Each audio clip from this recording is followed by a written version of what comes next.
Hi, welcome everybody. It's okay if you're still getting settled. We just want to get started as soon as possible. We want to welcome everybody to the kickoff for the welcome read. Our book this year is While the Earth Sleeps, We Travel, edited by Ahmed M. Badir. My name is Beth Cunahan. I'm a faculty member here. And with my colleague Ilse Schrenemakers, we put this program together for you. And we're so happy to have diễm Thúy here today, who is a poet and a great friend of our colleague Allison Chimino. So it's thanks to Allison, she's here on campus. And when it's all over today, you guys get free gifts, swag.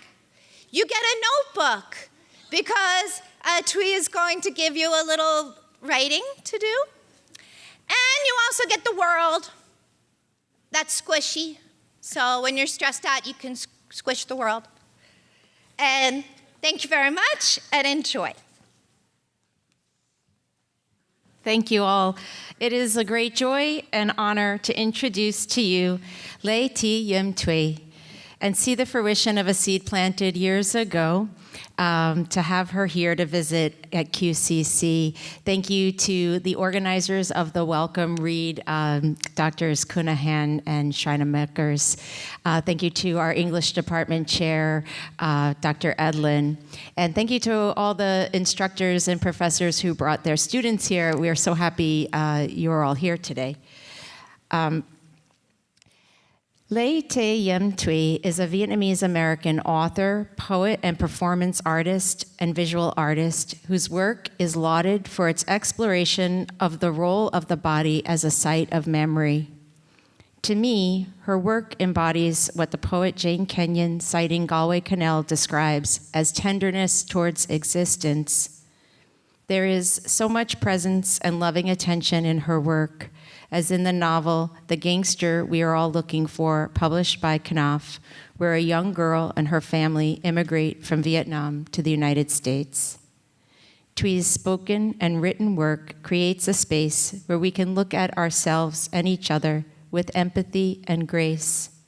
She is the recipient of many awards and honors, including Artist in Residence at the Lenin Foundation and fellowships from the John Simon Guggenheim Foundation and the Radcliffe Institute for Advanced Study, and was named a Ford Fellow in Literature by the United States Artists.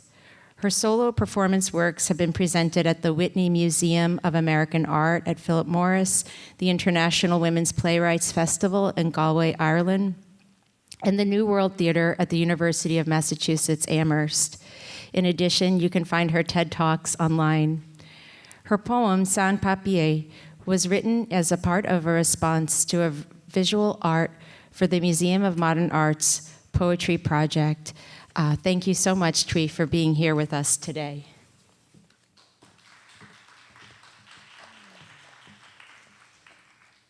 Hello. Thank you, Ali, for that.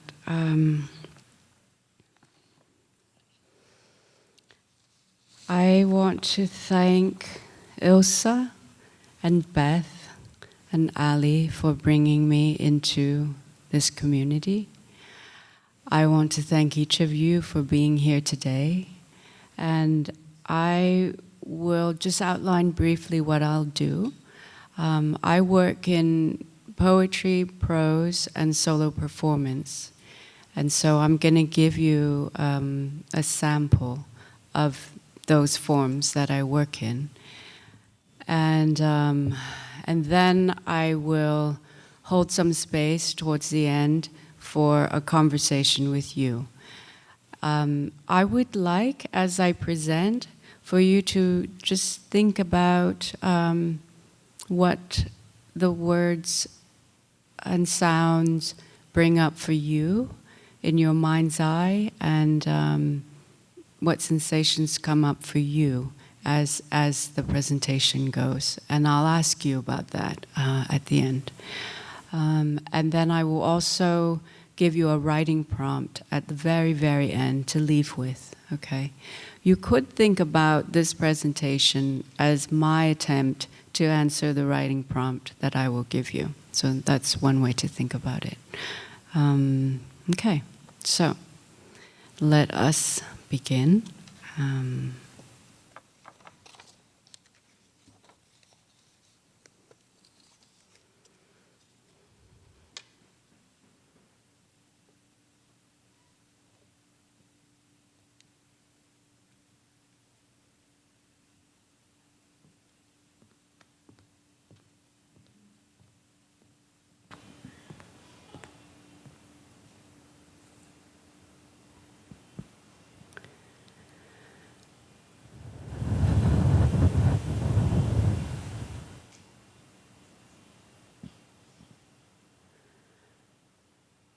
Cúng, cúng, cúng, cúng, cúng, cúng cam vàng. Sao vừa có sang, cúng cúng cam vàng. Sao vừa có sang, nước mai cam vàng, nước mai cam vàng, vàng cúng. Cúng cam vàng, má ơi, má ơi, rước con đi về, con muốn đi về. Má ơi, rước con đi về.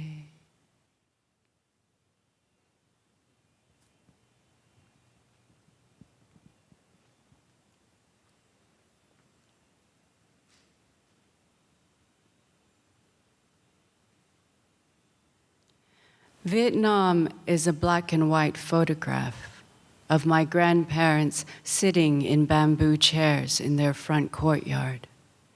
They are sitting tall and proud, surrounded by chickens and a rooster. My grandfather's broad forehead is shining. So too are my grandmother's famed sad eyes. This looks like a wedding portrait, though it is actually a photograph my grandparents had taken late in life for their children, especially for my mother. When I think of this portrait of my grandparents in their last years, I always envision a beginning. To or toward what, I don't know, but always a beginning. When my mother, a Catholic schoolgirl from the South, decided to marry my father, a Buddhist gangster from the North, her parents disowned her. This is in the photograph, though it is not visible to the eye. If it were, it would be a deep impression across the soft dirt of her parents' courtyard. Her father chased her out of the house, beating her with the same broom she had used every day of her life, from the time she could stand up and sweep, to the morning of the very day when she was chased away. In Vietnam, I lived with my grandparents in a house facing the South China Sea. You are where the beach would begin if I were standing at my grandfather's house. I would run across you and be in the sea. I could climb all over you and drown myself in memories of that sea. Here, there is my mother's rage, my father's lilting sadness. She shaved her head bare after they'd had a bad fight. He gave her a baseball cap to wear until her hair grew back, and she wore it backwards like a real badass. How could he not be in love with her forever? In Vietnam, our neighbor, Lady Six, has a pigeon nest on her roof. Every morning she throws day-old rice onto her dirt courtyard. The pigeons flock to this rice, a flutter of wings. Later they sit, self-satisfied, filling the air with their throaty cooing, cooing, cooing. How do I recognize Vietnam?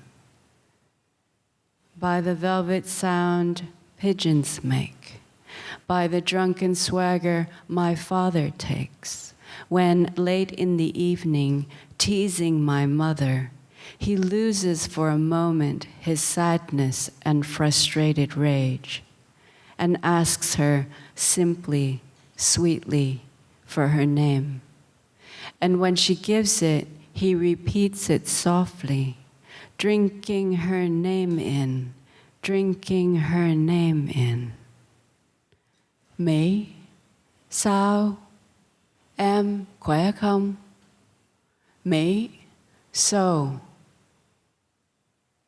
are you well? Mỹ, sao, mình khỏe không? Mỹ, so, are we well?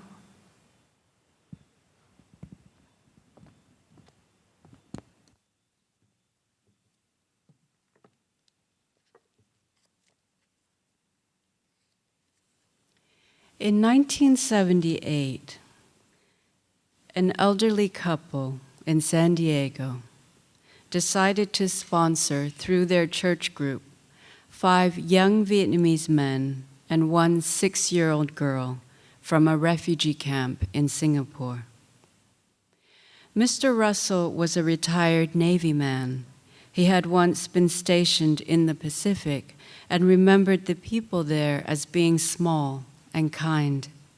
When Mr. Russell heard about the Vietnamese boat people, he spent many sleepless nights staring at the ceiling and thinking about the nameless, faceless bodies lying in small boats, floating on the open water.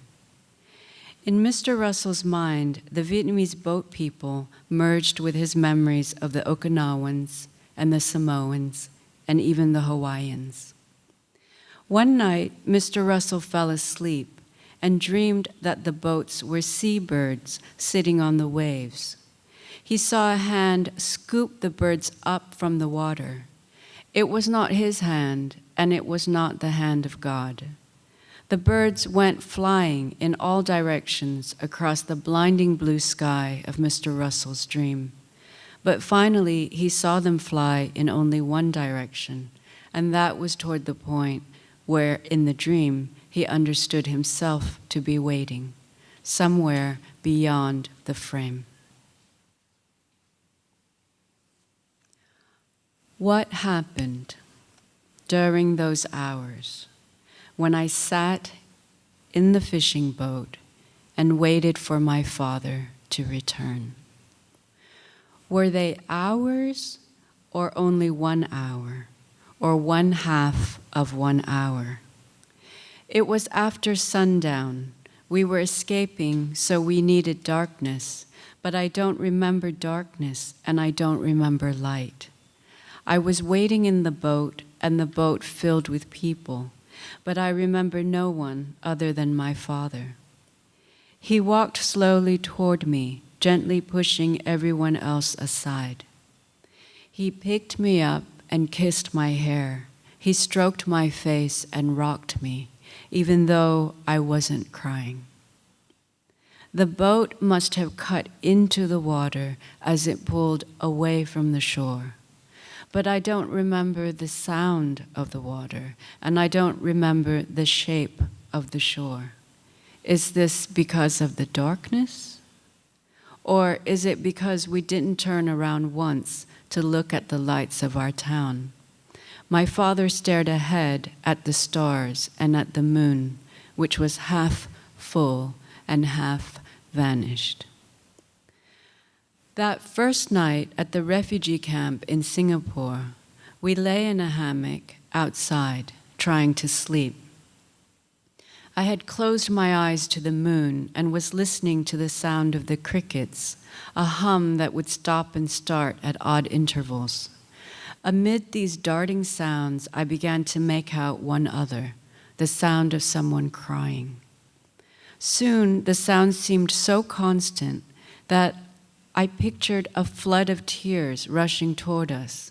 I thought that if the tears touched us, my father and I would spill out of our bodies, dissolve, and fall through the netting of the hammock. Frightened, I opened my eyes and stared hard at my father's back. When I touched a finger to his spine, he curled upon himself like an anemone. It was then, as he pulled away from me, that I realized the crying came from him. The hammock tilted toward the ground. The crickets went quiet. A dark cloud crossed the face of the moon, and time stopped. Time stopped. Then, inexplicably, incredibly, it continued.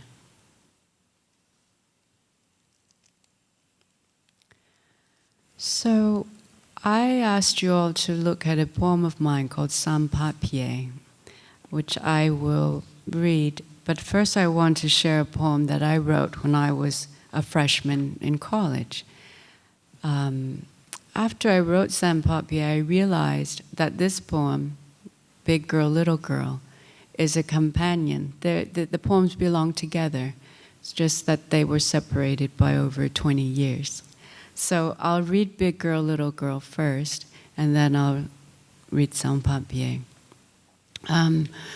When I was a child, I had an older sister, and her given name was Thúy, and my given name was Giang. And our nicknames in the house, she was Big Girl, and I was Little Girl. But when my father and I left Vietnam in 1978, when we made it up into the naval ship and then to the refugee camp, my father had to fill out a form saying what my name was and what my birth date was. And even though he had chosen my name, he was flustered, he was confused, and he wrote down that my name was Thúy, even though my name was actually Giang, right? So he wrote down my birth date was January 15, and that my formal name was Thúy. And he was wrong on both counts. 2 years after my father and I came to the States, my mother, my older sister, and my younger sister also escaped Vietnam, also by boat. And they went to a refugee camp in Malaysia. And at that refugee camp in Malaysia, my older sister drowned. When my mother was reunited with us, my father and I in the States, she said, Thúy's, Giang's birth date is actually January 12th. And Giang is her formal name, not Thúy. But because Thúy is a name that was my older sister's name that got out of the country with us, my mom said that I should keep my older sister's name, right? So to me, it was a name that was both my name and my sister's name, and my mother's attempt to put two daughters into one name, right? And so I always felt a little crowded, this name, And when I was a child, I was a big tomboy. I didn't like to wear dresses at all. But one of the things that my mother brought over was this dress that belonged to my older sister. And years later, I wrote this poem. When I was a freshman in college, I wrote this poem, arguing with my older sister about this dress, okay? And one of the incredible things about writing, all art, I think, is that you can speak to the dead. You can go places in space and time that, you might not normally be able to. So this poem is an example of that. And it's a companion to Sans Papier. Okay. Big girl, little girl. Wearing her dress like I wear her name. Don't you know? Sweat makes it mine. It means I'm here and living. When it was yours, you drenched it in ocean water, soaked it wet with your death. Ma had to keep it in the silky compartment of her suitcase, folded small and tight like a secret, and like a secret, it never dried.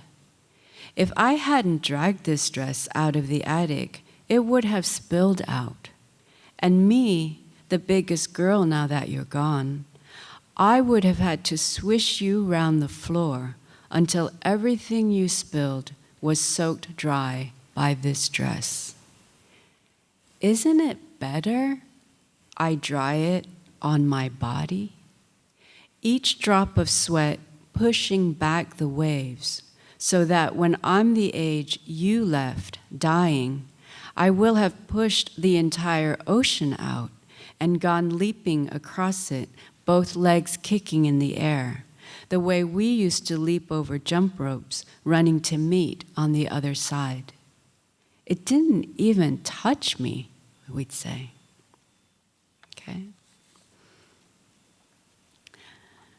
Okay, so John, can you give me that slide, please? So, this is Matisse's paper cutout, The Swimming Pool, and it is at the Museum of Modern Art in its own gallery, in its own room, and the room is the exact dimensions of Matisse's dining room where the piece was up. Okay, so this is sans papier. Matisse described the process of the paper cutout, which he started to do at the end, towards the end of his life, when he was going blind. He didn't have a lot of mobility, but he could still, he still had the impulse to paint, but he couldn't hold the brush anymore. So he was cutting. He described the paper cutout as cutting into color. So he was painting kind of with scissors, you know. And he had come up in a family of tailors, so he was very comfortable with sewing scissors. Okay, so this is sans papier, which means without papers. Cut into the color of those waters. Feel the past course through you and then fall. Graze the inside of a woman's thigh. Flip this white frieze black, it now is night. Pin a fish's tail to the scene.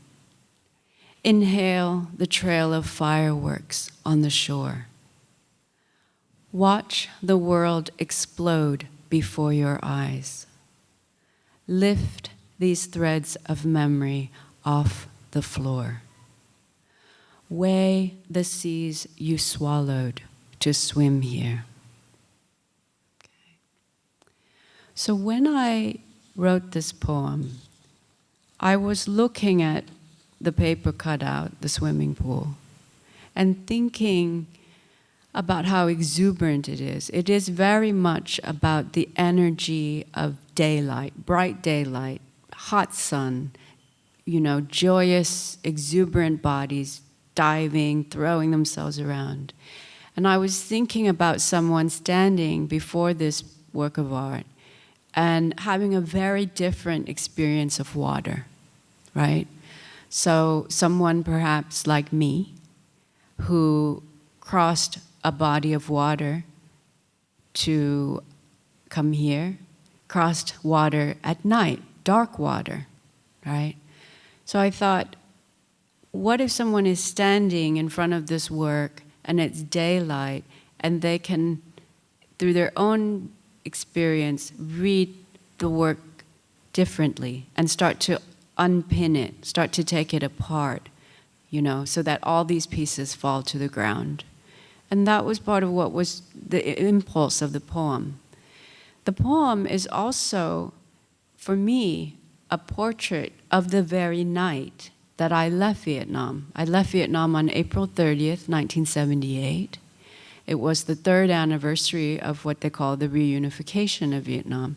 So there were big celebrations that were going on at the center of town.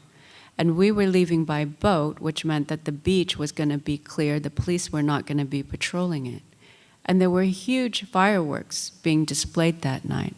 So we left that night because all of the focus would not be at the water, right? So in a way, this poem is also a portrait, a description of myself as a child, standing in the boat, seeing the fireworks, and, waiting for my father to come to the boat and for other people to get on the boat.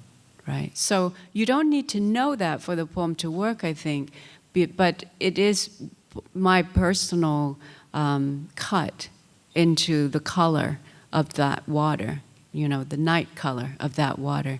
And what is released for me when I wrote the poem and I made that cut are these very specific memories of the night. Yeah? Okay. We have a little bit of time, and I would like now to take conversation, open it up to conversation, get your impressions, your questions. I have a microphone, and I would like to pass it around as we take questions so everybody can hear what the questions are. But yeah, I'm here for a little bit of time, and I really want to hear what you think. Questions you have for me, I'm completely game. All right? Okay. Could you expand more on when you said about fireworks and explosion? Yep. Can I expand on that? Yeah. So the night that I left, there were fireworks on, in the center of the town because it was celebrating the reunification of Vietnam, or the anniversary. It was the 3rd anniversary. The line in the poem is, watch the world explode before your eyes. Right? And so fireworks could be a positive connotation, they could be a negative connotation, right? So it's like the world explodes before your eyes any number of times, any number of ways, right? We could say directly in war, there are a lot of explosions, right? There are quiet explosions too, when grief can be really loud or it can be completely silent. Some people go very deep into a quiet, So this idea of the world exploding over and over in different ways, that I think is a kind of deep part of the story of refugees, because oftentimes when a war happens, the first thing that happens as a result is people move. They get up and they go. They are compelled to move. For their own safety, their own survival, they have to get out, right? Those are the circumstances, and they're urgent, okay? The larger question for me and my work is, okay, who is compelled to move? I was compelled to move. And who is not moved by the fact that so many people are compelled to move? How are we not moved if we're not moved? You see what I'm saying? So it's like you have however many million, 65 more, 70-something million people displaced, compelled to move. Move now, or you will die. And then you have people who are resistant to being moved by that fact. That's part of the tension, right? Who can't wait? And then who is saying, get in line, da-da-da, da-da-da, right? So it's like these are some of the tensions at play. Yeah. Yes, there's a question over here. Let's move the mic that way. Well, first off, I just want to give an impression on this, and I want to say thank you for coming to take the time to visit our school. Thank you. I'm a physics major, so I'm not really into poems and all that. But the way that you presented this, from the introduction, the hook, to how you did the storytelling, was I was just shocked. I've never seen such a storytelling before. Oh, so cool. Yeah, so I just want to say thank you. Yeah. Hey, when a physics major says he was shocked. I mean, I could hear you like say poems all day, so that was just I'm truly like amazed like how beautiful that presentation was. Cool. Thank So, you so yeah. much. Tell me your name. Paulden Butia. Holden Bridge. But I'm not gonna switch majors though. Oh, you knew where I was going with this. I know you know. Okay, everybody have a look at this one because if like turns out, right, physics is in the review, you know where it started. Okay. Well, we'll see. But yeah, I have a question. So when Yeah. you first saw this, did it automatically hit you like, oh, I should relate this back to my story of coming from Vietnam to America and like the view and the sea and all that? And then my second question is that we were looking at it during class and we Yeah. saw that some of it was, some of them were, it was abstract and what was the other word, Professor? Yes. Representational, Yeah. so that was obvious. And then there were other that were abstract. I think it was towards the right side, and it was going out of the paper. So I just want to know your thoughts on that. Yeah, great question. So that combination of the abstract and the representational, the figurative, is really, really important to me in this piece. And it's what I love about the work, and it's what I want in my own work. So, you know, where my work is concrete, it's like there's a narrative, there's a story, there's a place, there are people. Where it's abstract is really the internal world, the feelings within the worlds that those people are carrying inside themselves that might not be visible. Do you see what I'm getting at? So it's like that combination of feeling and concrete presence, they both have to be present. The reason why is because, for example, we say, okay, there was a war, and these are the facts, and this many people died, and da-da-da, and who cares? Right? You would say, okay, stack up the facts, and then we're going to take care of this as human beings. We're going to address this. But facts alone are not sufficient to turn the tide, right? People have to have a sense of what it feels like to go through that experience. Right? And the only way that people can get that sense is by connecting through feeling. So for example, like that song that I sang at the beginning of the presentation, that song is sung to the tune of a traditional Vietnamese lullaby. But initially it's not saying any, it's just words, it's just sounds, it's not even sense, right? So like a Vietnamese person might listen and be like, oh, girlfriend is not, like she's pulling the wool over everybody's eyes, you know, she's not. But then this weird thing happens where Vietnamese people will come up to me and say, I don't know that song. That song sounds so familiar, but I don't know it. And I'll say, because I made it up, you know? But it's like, but they're still caught in the hook of it. And the hook, it's great, it's the hook, because before sense, we are sound, right? Like, right? Why all over the world people be looking at babies and being like, "Aya ba ya ya ya ya, uchi buchi," right? I mean, and the baby's in love with the sound, right? With being called, with being seen, right? So before like we have information to give each other, we have some capacity to just say, "I feel you. I feel you." And I invite you to open to me. What do you want? What do you need? What do you want? What do you need? Right? And that is not solely within language. It's not solely within the logic of language. Language has to open up to hold this capacity for feeling. And that's where concrete and representational and abstract stuff all comes together. You know? So it's like we're talking about the vibration. So in like, you know, abstract stuff, it's like, it's just a line, but it has a vibrational quality because of how it's composed, right? So it's just a cut, it goes like that, you know? So it's like, okay, the curve of a thigh, the curve of a starfish, the curve of a piece of fruit, right? So here we go, like we're just doing this thing, you know? But they're related in our associations, but Matisse is saying, this is the whole world. Look, it's a whole world. It's just a shape, but it's a whole world. Okay, more questions. Yeah. Earlier you said that you carried your sister's name. from your dad. Yeah. I wanted to ask, because your sister passed away and you had to deal with the grief, I wanted to ask, how did you overcome that grief and also the expectations of holding your sister's name? Because that's like a very deep thing to do. Yeah, that is a really deep thing to do. That is a wonderful question. It's a deep question. It is a deep thing to do right by our dead.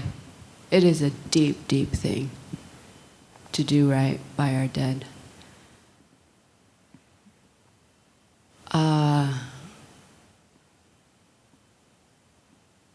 And part of how we do right is we find a way to live as human beings in a more humane way, to make the world more humane, to make it more peaceful. I took my name back when I started publishing. So when I publish, I go by my family name first, Lê, then Thị, Diễm, and Thúy is my first name. So I took it back by publishing under my full name, all lowercase. So I rewrote my name, to answer your question, you know. So it's like I still have my sister's name, but I rewrote it. It's like graffiti, like I just wild styled it my own way, you know. Because like the dead don't want to keep us back. That's not, you know what I'm saying? Like we stand on their shoulders, we're carried by their current, and we have to push it forward. And so like in a way, I think to really answer your question, I would say it's why I'm here. It's why I love meeting folks like you. It's why it matters so much to me to make these sounds and say these words and make these pictures in your mind.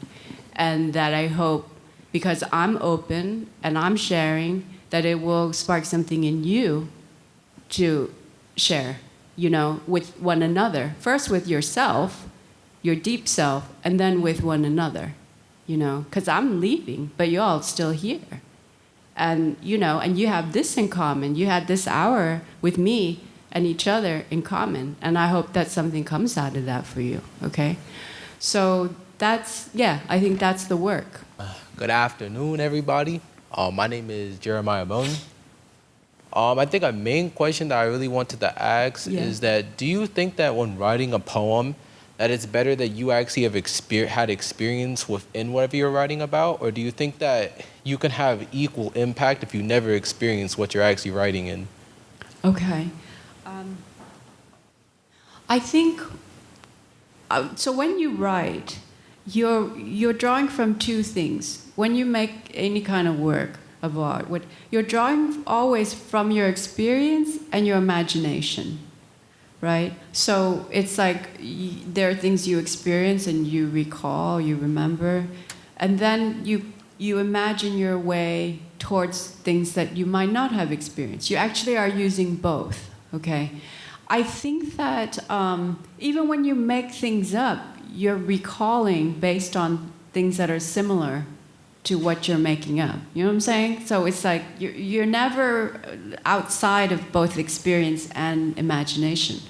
I think that oftentimes when I'm writing a poem, when I'm writing anything, I might have an idea, you know, like with this piece, with Sans Papier, I was just thinking a lot about what does it mean to cut into color, right? I was going off of Matisse's description. The color of what? Or, you know, and then once I started to go back into my own memory, and that night, then I was building towards this idea of like, oh, a whole sea, a whole bit of blue, a lot of blue. I've swallowed a lot of blue. I swallowed a whole sea to get here. You see what I'm getting at? So it's kind of like, you know, you start out with something, but as you put the words down on the page, it becomes more than what you thought. It becomes an invitation to feel more, to think more, to see more, to get closer, you know? So it's like, so I don't think, it's not like, okay, you have to have experienced it in order to write about something. No, I think you actually have to have the capacity both to look at your experience, but also to imagine toward what you haven't experienced. And our capacity to imagine is part of what makes us human, is that we're pushing off of our own experience towards another reality. And so it's like, I don't know you. I don't have your experience, but I too am human. And if I open to you and you share something with me, then I'm using my own experience to understand that which I haven't experienced. Do you get what I'm saying? No, I so, see. yeah, so you can't just like, it's not so cut and dried. Like you have to lean on both experience and imagination. Like to me, the saddest thing, the thing that upsets me more than anything else is when someone says, I can't imagine. I can't imagine. Because I think somebody had to live that. Somebody actually lived that. They lived that. So the least you can do is try to imagine, right? Because it's in imagining that we kind of move towards one another. And I think a lot of making work is about imagining and going to places you don't even know. You didn't set out to go there. The work takes you there. I have one more question as well. Okay. Have you had any experience in like working in any sort of group in regards to you creating any types of poems? Have I had any experience working in a group to do what? To write any poems, like say as if like you're kind of sharing ideas between different people. Yeah. I've been part of, I've collaborated with people on theater work, like a little bit of what I showed you in the beginning. So I worked with like set designers and things like that. And then I've worked with people, I'm trying to think if I've worked with people to develop scripts that I perform sometimes. Yeah. And that's like just a lot of conversations. It starts with lots of conversations and then we break it down, you know. But generally when I write poems, I'm working on it by myself. Yeah. But I will say something. And this is something that came up because of a conversation I had with another student earlier. My work is very intimate, it's very personal. I focus a lot on the senses because I want the reader or the viewer to experience it through their own body too. But my work, my concern is not to make you care because something happened to me. That's not my thing. Part of what I want is to through what I write, turn you back to the reality and the truth of the world, okay? I'm not so, something did happen, a lot happened to me, but the reality is like as we sit here, people are displaced as a result of war, famine, you see what I'm saying? So it's like, it matters to me because it's happening in the world right now. It doesn't matter to me because it happened to me. It matters to me because I am a citizen of the world. And there are things going on in the world right now that I feel compelled to speak about and to try to get people to see and feel beyond the fact, right? Because the fact is not enough. Like, you gotta feel what someone else's reality is. And that makes, because when you feel it, you feel that they're human. And it reminds you of your own humanity. And I think that part of being human is to reflect, to remember, and to act. Like, we have to make the world more humane for all of us. And so that's why I do the work I do. It isn't to have it be focused on me and my story. It's that this is a human story that is going on right now. That's the urgency. And I think that's what is so wonderful about, you know, that the welcome read, that the focus is on these sorts of stories that are happening. They're global, you know. All right, other questions or comments? Okay, yeah. Hi, everyone. Oh, shit. Hi, everyone. So my question to you today, Miss. Tell me your name. Isaiah Peters. Isaiah, okay. What do you hope to achieve with your poems? They're very good, and if you could use them for anything to help the world, especially the younger generation, how would you go about it? Okay. What would I do? The thing that I'm invested in with young folks is that in hearing my voice and the concerns I have or what the poem holds, that it might inspire or awaken you to your own voice. So that it might turn, the camera back on you to say okay, what do I care about? What do I need to say? Who do I love? Where am I from? How did I get here? What pisses me off? What am I living for? What kind of world do I want? You see what I'm saying? So that is actually what motivates me in terms of doing things like this. Is just okay, I'm open, I'm feeling, I'm saying this. I feel you, I hope you feel me. But ultimately, I want to have a conversation.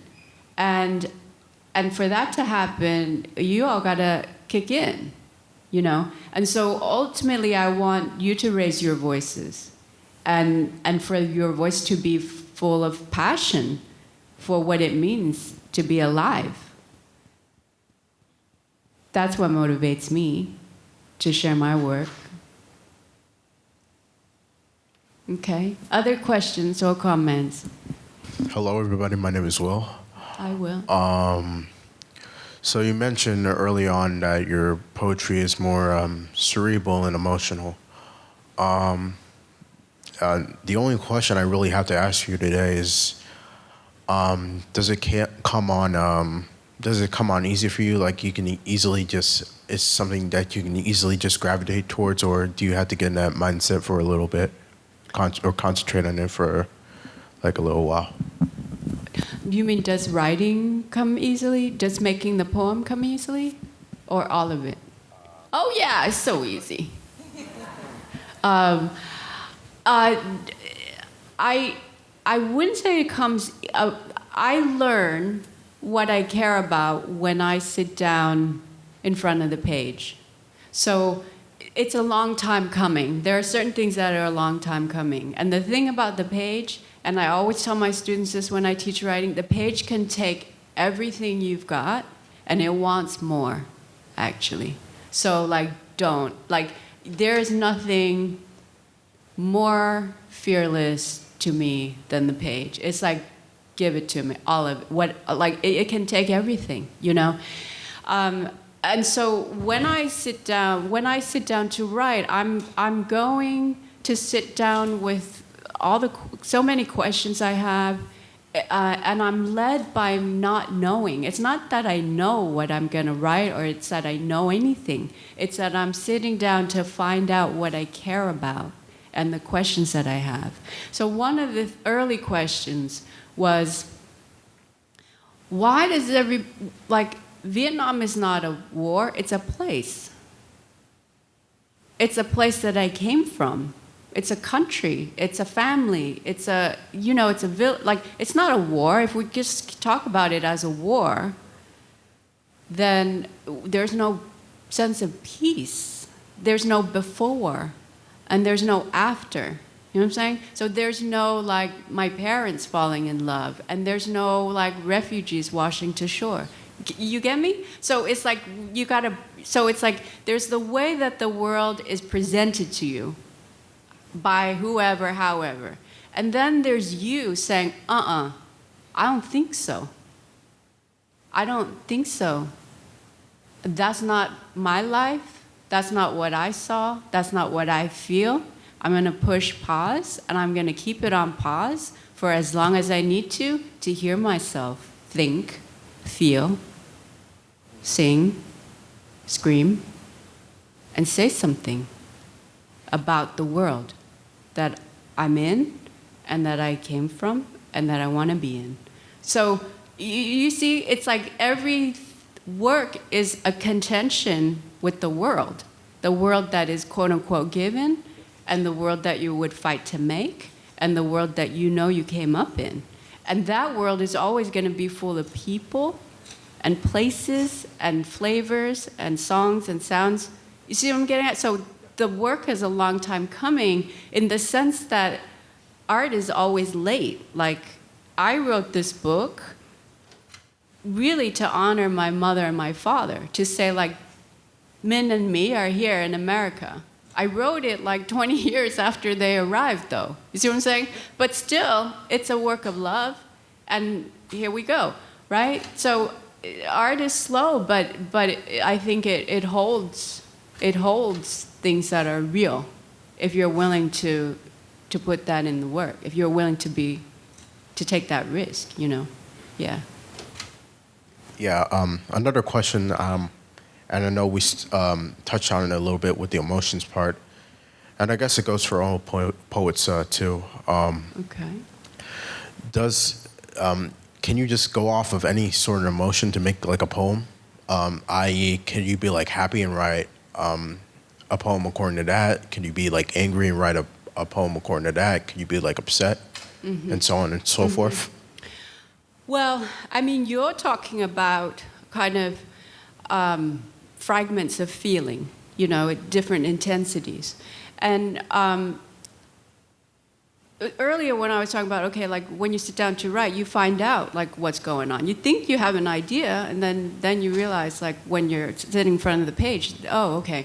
So I think that there isn't actually any feeling that isn't attached to a whole constellation of context and maybe even other feelings, you know? So sometimes you could have like, wow, you're overjoyed. And then there's the shadow side of that where it's like, you're gonna come down, you know? So like, and a piece of writing could convey both, that you start out being like, I just wanna capture this sensation of exuberance and ecstasy, and then like shadow it. Right? Shadow it, because like the night will follow the day, right? So yeah, I just think that real complexity, it's like in painting or in photography, you have to have the negative space. You have to have something that actually allows the main thing to be visible or audible or the sensation to be felt. So it's never just like, hey, happy poem. You know, like that wouldn't be worth writing on some level. You have to get into like, what does happiness mean to Will? Like, really, you know what I'm saying? And if it was easy, it's not worth doing. Like it's like you gotta get in that boat and go on that journey and risk, you know, that it capsizes or whatever. But then you find out, oh yeah, this is happiness. This for me is happiness, you know? There's a poem, I mean, one of the things I do with my students is a vulnerability study, and it's like, you know, people think they're vulnerable, but really to be vulnerable, it's not the performance of vulnerability. It's not the performance of tears. It's like, do you want to get real or no? Because, you know, whether you're real on the page or not affects whether another person can, how do I say this? It's an exchange, you know what I'm saying? Like if I'm not real, you don't get, it's like an empty calorie. Like, when I say real, I mean like, I have been sustained by pieces of writing that other people made. I ate that. I slept with that. I lived on that. I breathed that. You know, and I believe that. I believe it wholeheartedly. That we eat things, that we are carried by all kinds of gifts that people make, not even knowing that we were alive to receive it. You know, and so I want to put that kind of energy into my work. Like I love these people. Love them with me. Love your own people. You know, like think about like what does it mean to love? Like, do you see what I'm getting at? It's like there's no end to the gift of our exchange if we want to be real. You know. Okay, don't let Will Okay, we're at 104. Yes, but we do have one more. I'm sorry, one more question, please. Okay, we have one more thanks, question, Ron. and then I'm going to give you a prompt to go away with. Okay, here's somebody with a question. All right. Hi, Hello. this is Andrew Nguyen, professor Hello. in biology department. Hi. I also was immigrated to the United States in 1975. Okay. There are many Vietnamese American, of course, but none of them have the expertise or experience that you have that have written, such beautiful poetry that allow us to reflect on our own experience. But I was trained as a scientist, and you can sit in the lab and you can do experiments. You get a whole bunch of data, but you yourself only know that data. And they say, "Oh, it's not science until it's published." And for us, the way that we get published is that through peer review, and that is other scientists look at and reflect on our work. Is it merit, right? So my question to you is, when you come and sit down and write what is in your mind, how many times do you rewrite from your first draft? And to what point do you think that you have the final product? Okay. I edit a lot. I go through a lot of drafts. Some things like Big Girl, Little Girl, that poem, it came exactly like that. I did not edit it. It came exactly like that. I haven't touched it from the moment that it arrived. The second chapter, Palm, Satap, and then Palm. Palm is the second chapter in this book.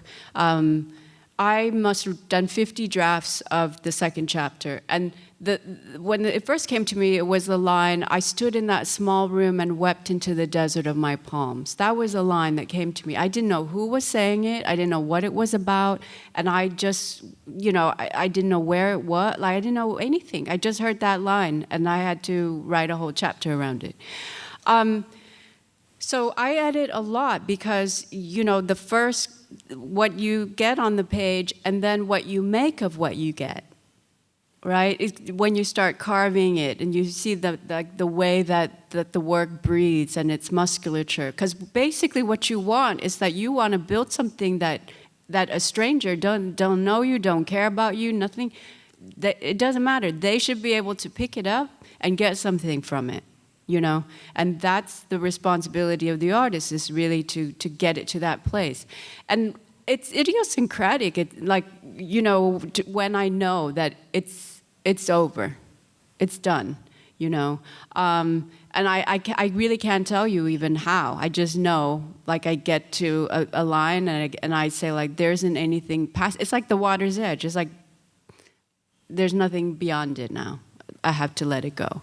It was very difficult with Gangster because, so Gangster, so there's a wonderful film called The 400 Blows, and by Truffaut, and it ends, and there's a freeze frame in it, and I love this film, and I didn't know how I would end this novel, but it ends with a freeze frame, basically, where you have the three figures, the mother, the father, and the daughter at the edge of at the coast, at the sea, and it's like a shiver, it's like a little tremble, and I held on to that freeze frame in 400 Blows throughout the process of writing this book, and then at the end, it was like I made my own freeze frame. To end the book. So, yeah, I can't say prescriptively how I know. We gotta go, but let me give you your prompt to take away. And the prompt is from Banu Kapil, who is a wonderful poet, and it is to write for 10 minutes. Who are you, and whom do you love? Okay. That's the question. Who are you, and whom do you love? And I hope that during the course of this presentation, you have a sense both of who I am and whom I love. In closing, I want to go back just to the title of Sans Papier. We talked a lot today about language and words and how important it is for me to be very, precise and all of that. But ultimately, a person is not reliant on whether or not they have papers.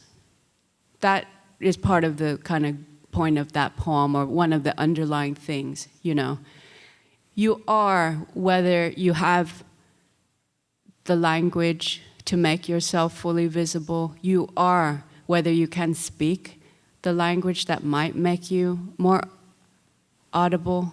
You know, it's like, yeah, you don't have paper, you might not have papers, but that doesn't make you, right? And so the challenge is really to bring that you onto the page that is not bound by any kind of definition that anyone outside could put on you, okay? So a person without papers is still a person. And that person is fully capable of bringing to the page in their own way, through their own language, through any combination of languages, what it means for them to be alive. That, to me, is where it's at. So, in breath, in peace, in love, in ferocity, I wish you well in this world that we're in together. Thank you.